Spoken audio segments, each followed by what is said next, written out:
ಮಾಸ್ತಿ ಭಾಳ ಭಯಂಕರ ಬಲಿಷ್ಠ ಅವನು. ಆ ಜಾ ಟ್ರಾಪ್ ಸಮೇತನೇ ಕಿತ್ಕೊಂಡು ಅವನು ಒಂದು 7-8 ಕಿಲೋಮೀಟ್ರು ಇಡೀ ಕಾಕನಕೋಟೆ ಫಾರೆಸ್ಟ್ ಒಳಗೆ ಟೂರಿಸಂ ಝೋನಲ್ಲೇ ಅಲ್ಲಿ ಟೂರಿಸ್ಟ್ ಕಾರಾಪುರ ಜಂಗಲ್ ಲಾಡ್ಜ್ಗೆ ಬರ್ತಿದ್ದಂಥ ಟೂರಿಸ್ಟ್ ಅದನ್ನ ನೋಡಿಬಿಟ್ಟು ಅದನ್ನ ವಿಡಿಯೋಗ್ರಾಫ್ ಮಾಡಿ ಪ್ರೆಸ್ ಕೊಟ್ಬಿಟ್ಟು ಆ ಮಾಸ್ತಿ ಗುಡಿ ಟೆಂಪಲ್ ಪಕ್ಕದಲ್ಲೇ ಒಂದು ಟನಲ್ ಥರ ಹಳೇ ಅಲ್ಲಿ ಯಾವಾಗಲೂ ಒಂದು ಹೆಬ್ಬಾವು 2 ವರ್ಷಕ್ಕೊಂದ್ಸಾರಿ ಬಂದು ಮರಿ ಮಾಡ್ತಾ ಇತ್ತು. ನಾವು ಹೋದಾಗೆಲ್ಲ ಅದು 2 ವರ್ಷಕ್ಕೊಂದ್ಸಾರಿ ಮರಿ ಆಗ್ತಿತ್ತು, ನೋಡ್ತಾ ಇದ್ದು. ಅಂದರೆ ಕಾಕನಕೋಟೆ ಅಂದರೆ ಅದೊಂಥರ ಕಳ್ಳಕಾಕರ ಒಂದು ಬೆಲ್ಟ್. ಆ ಕಡೆ ವೈನಾಡು, ಆ ಕಡೆ ಮಧುಮಲೆ, ಈ ಕಡೆ ಕರ್ನಾಟಕದ್ದು ಬಂಡೀಪುರ, ನಾಗರಹೊಳೆ, ಅದೊಂದು ಸ್ಟ್ರಿಪ್ ಹೊಳೆ, ಕಬಿನಿ ಹೊಳೆ ಆಜು ಬಾಜಲ್ಲಿ ನಮ್ಮ ಕಡೆ ಇರ್ತಿರ್ಲಿಲ್ಲ. ಆ ಕಡೆ ಮೋಸ್ಟ್ ವಾಂಟೆಡ್ ಕ್ರಿಮಿನಲ್ಸ್ ಅಲ್ಲಿ ಬಂದು ಸೆಟ್ಲ್ ಆಗೋರು. ಪಾತಲ್ಲಿ ಒಬ್ರಿಗೊಬ್ರು ಬಟ್ಟೆ ಮುಟ್ಕೊಂಡು ಹೋಗ್ಬೇಕು. ಯಾಕಂದ್ರೆ ನಾವು ಟಾರ್ಚ್ ಹಾಕಿದ್ರೆ ನಮ್ಗೆ ಗುಂಡೆ ಇಟ್ಬಿಡ್ತದಲ್ಲ, ನಾವು ಆ ತರ ಎದುರಿ ಕಾಡಲ್ಲಿ ಹೋಗ್ಬೇಕು. ಹೋಗ್ಲೇಬೇಕು ಇಲ್ಲದೆ ಇದ್ರೆ ನಮ್ಮನ್ನ ಗುಂಡು ಹೊಡೆದು ಬಿಡ್ತಾರೆ. ಅವ್ರವರಲ್ಲಿ ಫೈರ್ ಎಕ್ಸ್ಚೇಂಜ್ ಆಗಿ ಆ ಚಿಪ್ಪ ಅನ್ನೋನು ಅವ್ರವ್ರ ಗುಂಡು ಹೊಡ್ಕೊಂಡು ಚಿಪ್ಪ ಸ್ಪಾಟಲ್ಲಿ ಹೋಗ್ಬಿಟ್ಟಿದ್ದಾನೆ. ಚಿನ್ನಪ್ಪ ಗುಂಡು ಹೊಡೆದಿದ್ದಾರೆ, ಚಿನ್ನಪ್ಪ ಸ್ಟಾಫ್ ಗುಂಡು ಹೊಡೆದಿದ್ದಾರೆ, ಅರಣ್ಯ ಇಲಾಖೆಯವ್ರು ಗುಂಡು ಹೊಡೆದಿದ್ದಾರೆ ಅಂದ್ಬಿಟ್ಟು ದೊಡ್ಡ 100 ಜೀಪ್ಗಳು, 1000 ಜನ ಬಂದು ನಾಣಚ್ಚಿ ಗೇಟಿಂದ ಮೂರ್ಕಲ್ ತನಕ ಇಡೀ ಕೂರ್ಗ್ ಒಂದು 40 ಕಿಲೋಮೀಟರ್ ಸ್ಟ್ರೆಚ್ಚು ಬೆಂಕಿ ಹಾಕಿ, ಸಮ್ಮರ್ ಟೈಮ್ ಕಾಡಿಗೆಲ್ಲ ಬೆಂಕಿ ಹಾಕಿ, ಚಿನ್ನಪ್ಪನ ಮನೆಗೆ ಬೆಂಕಿ ಹಾಕಿ, ಆ ಡೆಡ್ ಬಾಡಿ ತಂದು ಚಿನ್ನಪ್ಪನ ಕ್ವಾರ್ಟರ್ಸ್ಗಿಟ್ಟು, ಚಿನ್ನಪ್ಪನ ಊರಲ್ಲಿದ್ದ ಮನೆಗೆ ಬೆಂಕಿ ಹಾಕಿ ಭಾಳ ದೊಡ್ಡ ಗಲಾಟೆ ಮಾಡಿಬಿಟ್ಟು ಕಾಡಿನೊಳಗೊಂದು ಜೀವ ಅಂತ ಒಂದು ಪುಸ್ತಕನೂ ಬರೆದ್ರು. ಅವಾಗ ನಾವು ರಿಪೋರ್ಟ್ ಮಾಡೋದಷ್ಟೇ, ನಾವು ಫೈರ್ ಮಾಡೋದು ಇಷ್ಟು ಸಾರಿ 4, 3, 5 ಏನು ಡಬಲ್ ಬ್ಯಾರಲ್ಲ .315 ಅಂತ ನಾವು ಒಂದು ರಿಪೋರ್ಟ್ ಮಾಡೋದಷ್ಟೇ. ನೀವು ಈ ರೀತಿ ಶಿಕ್ಷೆ ಆಗಿದ್ದು ಯಾವುದಾದ್ರೂ ನೋಡಿದ್ದೀರಾ ಸರ್ ಹಿಂದೆ ನಿಮ್ಮ ಸರ್ವಿಸಲ್ಲಿ? ದೇವಸಿರಿ ಸೋಮ ಅಂತ ಹೇಳಿ, ನಾನು ಎಡಿಯಾಲ ACF ಆಗಿದ್ದಾಗ ಆತ ಪೋಚ್ ಮಾಡಿದ್ದ. ಸೊ ಅವನಲ್ಲಿ ಕನ್ವಿಕ್ಷನ್ ಆಗಿದೆ. ಇನ್ನೊಬ್ರು ಕುಂಜು ಅಗಸ್ಟಿ ಅಂಡ್ ಕುನ್ನಪ್ಪನ್ ಅಂತ, ಆ ಕೇಸಲ್ಲಿ ಕನ್ವಿಕ್ಷನ್ ಆಗಿದೆ. ಎಲ್ಲಿ ಸರ್, ಯಾವ ಭಾಗದಲ್ಲಿ ನಡೀತಿ, ಏನಾಗುತ್ತೆ ಕೇಸ್? ಅದು ನಾನು ಕಲ್ಲಳದಲ್ಲಿ ರೇಂಜ್ ಆಫೀಸರ್ ನಾಗರಹೊಳೆನಲ್ಲಿ ಇರುವಾಗ ಅಲ್ಲಿ ಆಯ್ತು. ಈ ದೇವಸಿರಿ ಸೋಮಂದು ಬಂಡೀಪುರ ಪ್ರಾಜೆಕ್ಟ್ ಟೈಗರಲ್ಲಿ ಇರುವಾಗ ಆಯ್ತು. ಅವ್ರು ಆ್ಯಕ್ಚುಲಿ ಆನೆ ಹೊಡಿಯೋಕ್ಕೆ ಬಂದು ಆನೆ ಹೊಡೆದಾಗ ಟಸ್ಕ್ ಸಮೇತ ಸಿಗಾಕೊಂಡ.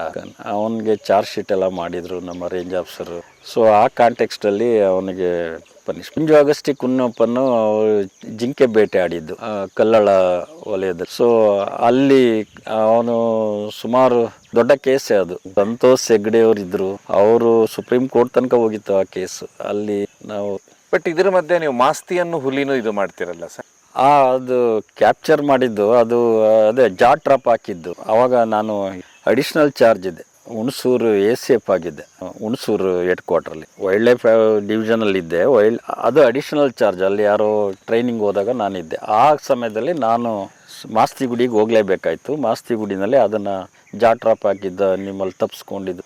ಜಾ ಟ್ರಾಪ್ ಅಂದರೆ ಉತ್ತರ ಭಾರತದಲ್ಲಿ ಒಂದು ಟ್ರೈಬ್, ಅವ್ರದ್ದು ಏನಂದರೆ ಅದು ಈ ಹಳೆ ಕಾಲದಲ್ಲಿ ಇಲಿ ಯಜ್ಞಗಳಿಗೆ ಸಿಡಿ ಹಾಕ್ತಿದ್ರು ನೋಡಿ, ಆ ಥರ ಇದು ಹುಲಿಗೆ ಹಾಕುವಂಥದ್ದು. ಭಾಳ ನಮ್ಮ ಕಾಲೇನಾರು ಇಟ್ಟರೆ ಕಾಲೇ ಕಟ್ಟಾಗ್ಬಿಡ್ತದೆ. ಆ ಥರ ಒಂದು ಸ್ಟ್ರಾಂಗ್ ಆಗಿರೋದು ಒಂದು ಬೇಡಿ ಥರ.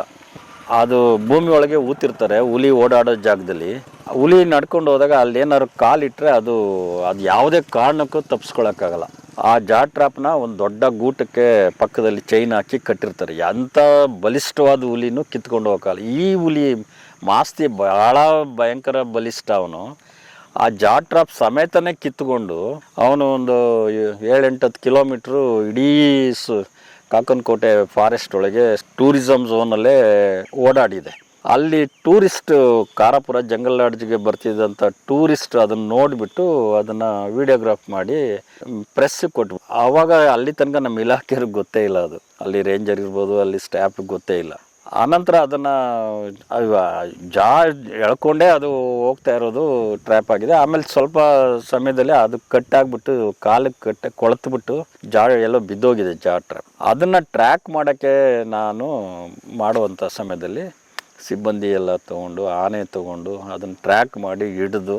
ಎಲ್ಲಿತ್ತು ಸರ್ ಅವತ್ತು ಹಿಡಿಯೋತ್ತು? ಆ ಮಾಸ್ತಿ ಗುಡಿ ಟೆಂಪಲ್ ಪಕ್ಕದಲ್ಲೇ ಒಂದು ಟನಲ್ ಥರ ಹಳೇ ಕೃಷ್ಣ ತೇಗ ಮರ ಅಂತ ದೊಡ್ಡ ಯೂಜ್ ಮರ, ಒಂದು 25 ಅಡಿ ಗರ್ತದ ಮರದ್ದು ಒಂದು ಬೇರಲ್ಲಿ ಅದು ಎಷ್ಟೋ ವರ್ಷದಲ್ಲಿ ಬಿದ್ದು ಕೊಳೆತು ಟನಲ್ ಥರ ಆಗ್ಬಿಟ್ಟಿತ್ತು. ಅಲ್ಲಿ ಯಾವಾಗಲೂ ಒಂದು ಹೆಬ್ಬಾವು 2 ವರ್ಷಕ್ಕೊಂದ್ಸಾರಿ ಬಂದು ಮರಿ ಮಾಡ್ತಾಯಿತ್ತು. ನಾವು ಹೋದಾಗೆಲ್ಲ ಅದು 2 ವರ್ಷಕ್ಕೊಂದ್ಸಾರಿ ಮರಿ ಆಗ್ತಿತ್ತು, ನೋಡ್ತಾ ಇದ್ದು.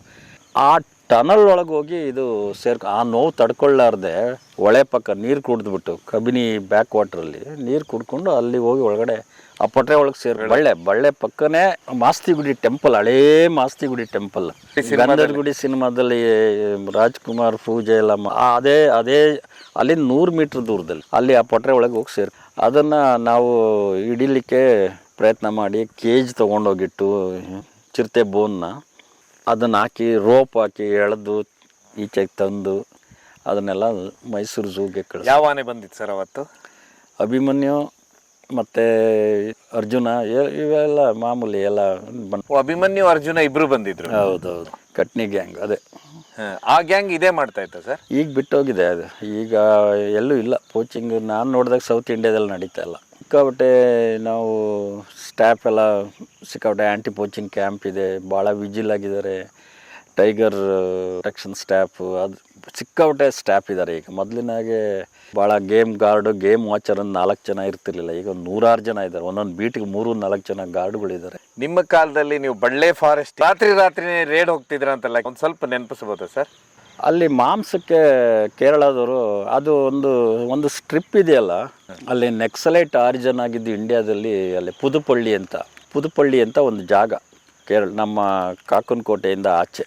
ಅಲ್ಲಿ 2-3 ಸ್ಟೇಟ್ನವರು ಕ್ರಿಮಿನಲ್ಸು ತಪ್ಪಿಸ್ಕೊಂಡು ಬಂದವರು ಅಥವಾ ದೊಡ್ಡ ದೊಡ್ಡ ಕ್ರೈಮ್ ಮಾಡಿದವರು ಬಂದು ಆ ಬೆಲ್ಟಲ್ಲಿ ಇದ್ಕೋತಾಯಿದ್ರು.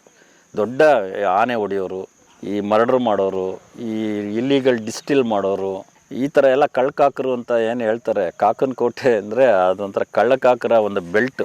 ಆ ಕಡೆ ವೈನಾಡು, ಆ ಕಡೆ ಮಧುಮಲೆ, ಈ ಕಡೆ ಕರ್ನಾಟಕದ್ದು ಬಂಡೀಪುರ, ನಾಗರಹೊಳೆ, ಅದೊಂದು ಸ್ಟ್ರಿಪ್ಪು ಹೊಳೆ, ಕಬಿನಿ ಹೊಳೆ ಆಜು ಬಾಜಲ್ಲಿ ನಮ್ಮ ಕಡೆ ಇರ್ತಿರ್ಲಿಲ್ಲ. ಆ ಕಡೆ ಮೋಸ್ಟ್ ವಾಂಟೆಡ್ ಕ್ರಿಮಿನಲ್ಸ್ ಅಲ್ಲಿ ಬಂದು ಸೆಟ್ಲ್ ಆಗೋರು. ಅಲ್ಲಿ ಇಲ್ಲಿಗಲ್ ಡಿಸ್ಟಿಲ್ ಮಾಡೋರು, ಅಲ್ಲೇ ಡಿಸ್ಟಿಲ್ ಮಾಡಿ ಕುಡ್ಕೊಂಡು, ಅಲ್ಲೇ ಮೀನು ಇಟ್ಕೊಂಡು, ಅಲ್ಲೇ ಎದುರಿಸ್ಕೊಂಡು, ಹಪ್ತ ಕಲೆಕ್ಟ್ ಮಾಡಿಕೊಂಡು, ಗಲಾಟೆ ದಂಧೆ ಮಾಡಿಕೊಂಡು ಇದ್ದಂಥ ಒಂದು ಗ್ರೂಪ್ ಇರ್ತಿತ್ತಲ್ಲಿ ಯಾವಾಗಲೂ. ಅದನ್ನು ನಾನು ಈ ಕಡೆ ನಮ್ಮ ಕರ್ನಾಟಕಕ್ಕೆ ಬರಬಾರ್ದು ಆ ಥರ ಅವ್ರು ದಾಟ್ತಿದ್ದಂಗೆ ಬೋಟ್ ತರಿಸ್ಕೊಂಡು, ಬೋಟಲ್ಲಿ ಪೆಟ್ರೋಲಿಂಗ್ ಮಾಡಿಕೊಂಡು, ನೈಟ್ ಪೆಟ್ರೋಲಿಂಗ್ ಮಾಡಿಕೊಂಡು, ವಿತೌಟ್ ಟಾರ್ಚ್, ಒಂದು ಸರಿಯಾದ ಸ್ಟ್ಯಾಪ್ ಕರ್ಕೊಂಡು, ಅಲ್ಲಿ ಒಂಥರ ಬೋಡೋ ಆ್ಯಕ್ಟಿವಿಟೀಸ್ ಥರ ನಾವು ಕಾಡು ಮಧ್ಯ ನಡ್ಕೊಂಡು ಹೋಗಿ ಮಾಡುವಂಥ ಒಂದು ಇದು. ಅವರು ಮಾಂಸಕ್ಕೆ ಬರ್ತಿದ್ರು. ಯಾವುದೇ ಹಬ್ಬಗಳು ಬಂದರೆ ಅಲ್ಲಿ ಕಾಡೆಮ್ಮೆನೇ ಹೊಡೆದು ಅದನ್ನು ಒಣಗಿಸಿ ಅದು ಹಲಾಲ್ ಮಾಡೋಕ್ಕೆ ಬೇರೆ ಜನ ಬರೋರು. ಈ ಥರ ಎಲ್ಲ ನಡೀತಾ ಇತ್ತು. ಅದನ್ನು ಹೆಂಗೆ ನಾವು ತಡೆಗಟ್ಟೋದು?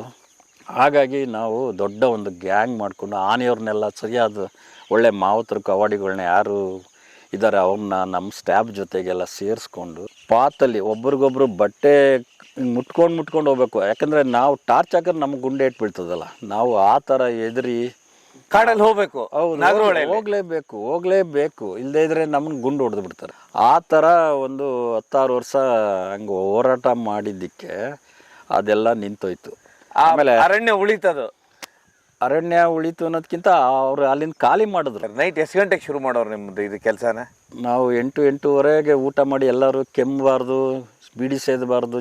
ಸ್ಟಾಫ್ಗೆ ಸ್ಟ್ರಿಕ್ಟಾಗಿರೋರು, ಯಾರು ಒಂಥರ ಹೆಲ್ದಿಯಾಗಿರಬೇಕು, ಒಂದು 4 ಜನ ಹಿಡ್ಕೊಳ್ಳೋವಂಥ ಶಕ್ತಿ ಇರಬೇಕು, ಎಲ್ಲರ ಕೈನಲ್ಲೂ ಲೋಡೆಡ್ ಗನ್ ಬೇಕು, ಮತ್ತು ಏನೇ ಸಿಚುವೇಶನ್ ಇದ್ರೂ ಒಬ್ಬನೇ ಇದ್ರೂ ಫೈಟ್ ಮಾಡುವಂಥ ಒಂದು ದಕ್ಷತೆ ಇರೋ ಸ್ಟಾಫ್ನ ಕರ್ಕೊಂಡು ಕಾಲ್ದಾರಿನಲ್ಲಿ ಹೊಳೆ ಅಂಚಲ್ಲಿ, ಕಬಿನಿ ಹೊಳೆ ಅಂಚಲ್ಲಿ ನಾವು ಕೆಲವೊಂದು ರೋಡ್ ಮಾಡಿಕೊಂಡು ಕೆಲವು ಸಾರಿ ರೋಡಲ್ಲೇ ಹೋದರೆ ಅವನು ಗೊತ್ತು ಇಲ್ಲಿ ರೋಡಲ್ಲೇ ಬರ್ತಾರೆ ಅಂತ ನಾವು ಬದಲಾಯಿಸಿ ಆನೆ ದಾರಿನಲ್ಲಿ ಹೋಗು, ಅಥವಾ ಹೀಗೆ ಜಿಗ್ಜ್ಯಾಗ್ ಕಾಡೊಳಗಡೆ ಶಬ್ದ ಇಲ್ಲದೆ ಒಂದು ಸಣ್ಣ ಕಟ್ ಸದ್ದಾದರೂ ನಮ್ಮ ಸ್ಟಾಫ್ ಅಷ್ಟು ಅಲರ್ಟ್.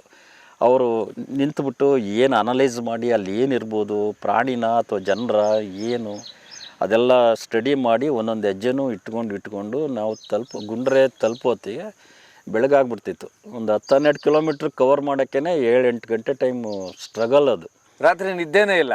ನಿದ್ದೆ ಮಾಡಿದ್ರೆ ಕೊಂದ್ಬಿಡ್ತಾರಲ್ಲ ನಮ್ಮನ್ನು, ನಾವು ಹೇಗೆ ಅಲ್ಲಿ ಇರೋದು? ಮತ್ತು ಹೇಗೆ ನಿದ್ದೆ ಹೇಗೆ ಸರ್ ಅವಾಗ?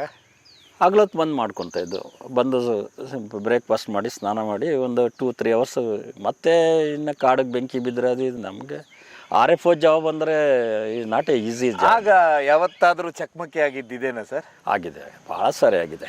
ಅವರು ಮನೆಗಳಲ್ಲಿ ಅವರು ಅಲ್ಲಿ ನಾವೇ ಏಕ್ಸಾಲಿ ಲೀಸ್ ಅಂತ ಜಾಗ ಕೊಟ್ಬಿಟ್ಟಿದ್ದೀವಿ. ನಮ್ಮ ಫಾರೆಸ್ಟ್ನೇ ಕಡಿದ್ಬಿಟ್ಟು ಅಡ್ಲುಗಳಿತ್ತಲ್ಲ ಅವಾಗ ಅದನ್ನೇ ಕೊಟ್ಟಿದ್ವಿ. ಅಲ್ಲಿ ಬಂದು ಅವ್ರು ಶೆಲ್ಟ್ರ್ ತೊಗೊಳ್ಳೋದು. ಏನಂದರೆ ನಾವು ಕುರಿ ತೊಗೊಳಕ್ಕೆ ಬಂದಿದ್ದೋ, ಆಡು ತೊಗೊಳಕ್ಕೆ ಬಂದಿದ್ದೋ, ಇವ್ರ ಹತ್ರ ಅರಿಶಿನ ತೊಗೊಳಕ್ಕೆ, ಶುಂಠಿ ತೊಗೊಳಕ್ಕೆ ಬಂದಿದ್ದೋ, ಭತ್ತ ತೊಗೊಳಕ್ಕೆ ಬಂದಿದ್ದಂತ ಸುಮ್ಮನೆ ಹೇಳ್ಕೊಂಡು ಅವ್ರು ಈ ಕಡೆ ದಾಟೋದು. ಇಲ್ಲಿ ಇವರಲ್ಲಿ ರೆಸ್ಟು. ಈಗ ಅವರು ಮಾಂಸದ ಆಸೆಗೆ ಅವ್ರು ಬಂದರೆ ಅವ್ರಿಗೆ ಶೆಲ್ಟ್ರ್ ಕೊಟ್ಟು ಶಿಕಾರಿಗೆ ಕಳಿಸೋದು. ನಮ್ಮ ಚಲನವಲನ ನಾವೆಲ್ಲಿದ್ದೀವಿ, ರೇಂಜರ್ ಇದ್ದಾರ, ನಮ್ಮ ಸ್ಟಾಫ್ ಎಲ್ಲಿದ್ದಾರೆ ಎಲ್ಲ ಇವರು ಮಾಹಿತಿ ಕೊಡೋದು. ಆ ಥರ ಬರ್ತಾಯಿದ್ದು. ಕಂಟ್ರೋಲ್ ಮಾಡಬೇಕಾದ್ರೆ ಇದೊಂದೇ ಆಲ್ಟರ್ನೇಟಿವ್ ಇದ್ದದ್ದು. ನಾವು ಬೋಡೋ ಥರ ವಿತೌಟ್ ಟಾರ್ಚ್ ಇಟ್ಕೊಂಡು ಸರಿಯಾದ ವೆಪನ್ಗಳು ಇಟ್ಕೊಂಡು ಎಕ್ಸ್ಚೇಂಜ್ ಆಗ್ತಾನೆ ಇತ್ತು. ಸತ್ತಿದ್ದಾರೆ ಅವರು ರಿಪೋರ್ಟೇ ಮಾಡ್ತಿರ್ಲಿಲ್ಲ. ಸತ್ತರೆ ಏನೇನೋ ಆಗಿದೆ, ಒಳಗೆ ಬಿದ್ದು ಹೋದವರು ಸತ್ತೋಗಿ ಒಳೆಯಲ್ಲಿ ಕೊಚ್ಕೊಂಡು ಬಂದು ಕಬಿನಿಗೆ ಬಂದುಬಿಟ್ಟಿರ್ಬೋದು. ಏನು ಮಾಡೋಕ್ಕಲ್ಲ.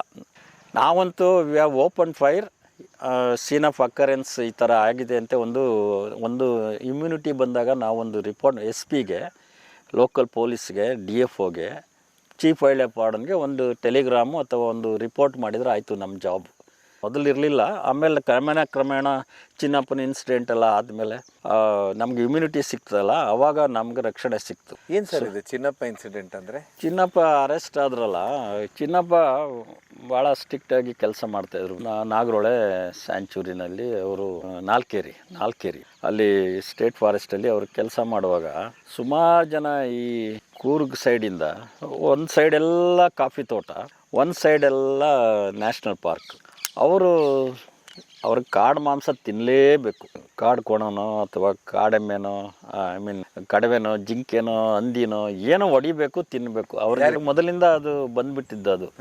ಅದೊಂದು ಕ್ರೇಜ್ ಅವ್ರಿಗೆ ಎಷ್ಟೇ ರಿಚ್ ಇದ್ರೂ ಆ ಕಾಡು ಮಾಂಸ ಬೇಕು ಅವರಿಗೆ. ಸೊ ಅವರು ಶಿಕಾರಿಗೆ ಬರೋದು. ಒಬ್ಬ ಚಿಪ್ಪ ಅಂತ ಹೇಳಿ, ಅವನು ಆ್ಯಕ್ಚುಲಿ ನಮ್ಮ ಇಲಾಖೆಗೂ ಅದಕ್ಕೂ ಏನೂ ಸಂಬಂಧ ಇಲ್ಲ. ಆ ದಿವಸ ಯಾರೇ ನಮ್ಮ ಸ್ಟಾಫು ನೈಟ್ ಪೆಟ್ರೋಲಿಂಗ್ ಹೋಗಿಲ್ಲ, ಆ ದಿಕ್ಕಿಗೆ ಹೋಗಿಲ್ಲ. ಅವರವರಲ್ಲಿ ಫೈರ್ ಎಕ್ಸ್ಚೇಂಜ್ ಆಗಿ ಆ ಚಿಪ್ಪ ಅನ್ನೋನು ಅವ್ರವ್ರ ಗುಂಡು ಹೊಡ್ಕೊಂಡು ಚಿಪ್ಪ ಸ್ಪಾಟಲ್ಲಿ ಹೋಗ್ಬಿಟ್ಟಿದ್ದಾನೆ. ಆ ಚಿಪ್ಪ ಅನ್ನೋ ವ್ಯಕ್ತಿ ಸತ್ತಾಗ ಅದು ಒಂಥರ ವೈಲ್ಡ್ ಫೈರ್, ಇಡೀ ಸೌತ್ ಕೂರ್ಗಲ್ಲಿ ವೈಲ್ಡ್ ಫೈರ್ ಥರ.